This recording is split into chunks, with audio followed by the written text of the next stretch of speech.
ತಮ್ಮ ಮುಂದೆ ಬಂದಿದ್ದೀನಿ. ಈಗೇನಾಯ್ತು, ನಾನು ಕರಕಲ್ ಗೃಹ ನಿರ್ಮಾಣ ಸಹಕಾರ ಸಂಘಕ್ಕೆ ಅಧ್ಯಕ್ಷನಾಗಿದ್ದು 2020ರಲ್ಲಿ. ಮತ್ತೆ 2000 ಅವರೇ ಆರೋಪ ಮಾಡ್ತಾ ಇರೋದು 2013ರಲ್ಲಿ ಇವರು ಯಾರೋ ರಾಜಕೀಯ ವ್ಯಕ್ತಿಗಳ ಜೊತೆ ಸಹಕರಿಸ್ಕೊಂಡು ಅವ್ರನ್ನ ಇದು ಮಾಡ್ಕೊಂಡಿದ್ದಾರೆ, ಲೇಔಟ್ನ ಒತ್ತುವರಿ ಮಾಡ್ಕೊಂಡಿದ್ದಾರೆ, ಒಂದು 7-8 ಎಕರೆ ಅಂತಾನೆ ಹೇಳ್ತಾ ಇರ್ತಾರೆ. ಇದಕ್ಕೂ ನಮಗೂ ಏನು ಸಂಬಂಧ ಇಲ್ಲ. ನಮ್ಮ ಬಡಾವಣೆ 2014ರಲ್ಲಿ ಇದು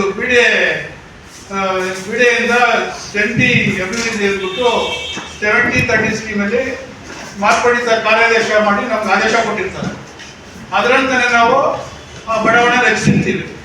ಈ ಬಡಾವಣೆ ಆಕ್ಚುಲಿ ಏನಂದ್ರೆ ಅದು 94ರಿಂದ ಅಕ್ವೈರ್ ಆಗಿದೆ, ಬಿಡಿಗೆ ಅಕ್ವೈರ್ ಆಗಿ ಅದು 95ರಲ್ಲಿ ಅವ್ರ ಸ್ವಾಧೀನ ತಗೊಂಡು 99ರಲ್ಲಿ ನಮಗೆ ಕಾರ್ಯಾದೇಶ ಕೊಟ್ಟಿರ್ತಾರೆ.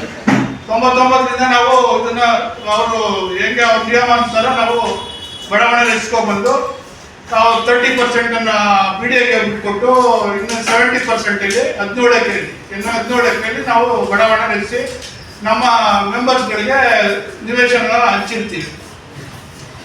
ಇದಿಷ್ಟು ಕೂಡ ಸರ್ವೆ ನಂಬರ್ 6ರಲ್ಲಿ ಇದೆ. ಸರ್ವೆ ನಂಬರ್ 6 ಸುಮಾರು 30 ಎಕರೆ 3 ಕುಂಟೆನ PDAದವರು ಅಕ್ವೈರ್ ಮಾಡಿದ್ದಾರೆ. ಸುಮಾರು 30 ಎಕರೆ 3 ಕುಂಟೆನ 1994ರಲ್ಲಿ ನೋಟಿಫೈ ಮಾಡಿ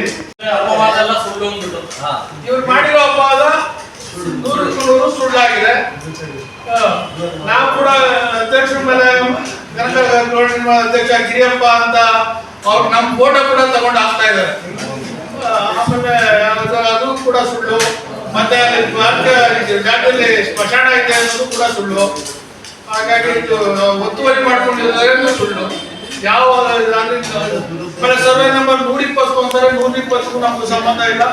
64 ಕೇಳಿದ್ರಲ್ಲ, ಸ್ಮಶಾನ ಜಾಗ ಕೇಳಿದ್ರಲ್ಲ, ಆ ತರ ಮೋಹನ್ ಮತ್ತು ಗುರು ಗೋಪಿ ಅಂತ ಒಂದು 9 ಜನದ ಮೇಲೆ ಅವ್ರು ಕಂಪ್ಲೇಂಟ್ ಮಾಡಿದ್ದೀವಿ. ಇವ್ರ ಮೇಲೆ ಇವರು ಈ ತಡೆಯಿಂದಲೇ ಕಳಿಸೋದು ಕೂಡ ನಮ್ಗೆ ಸ್ವಲ್ಪ ಡಿಲೇ ಆಗ್ತಾ ಇದೆ.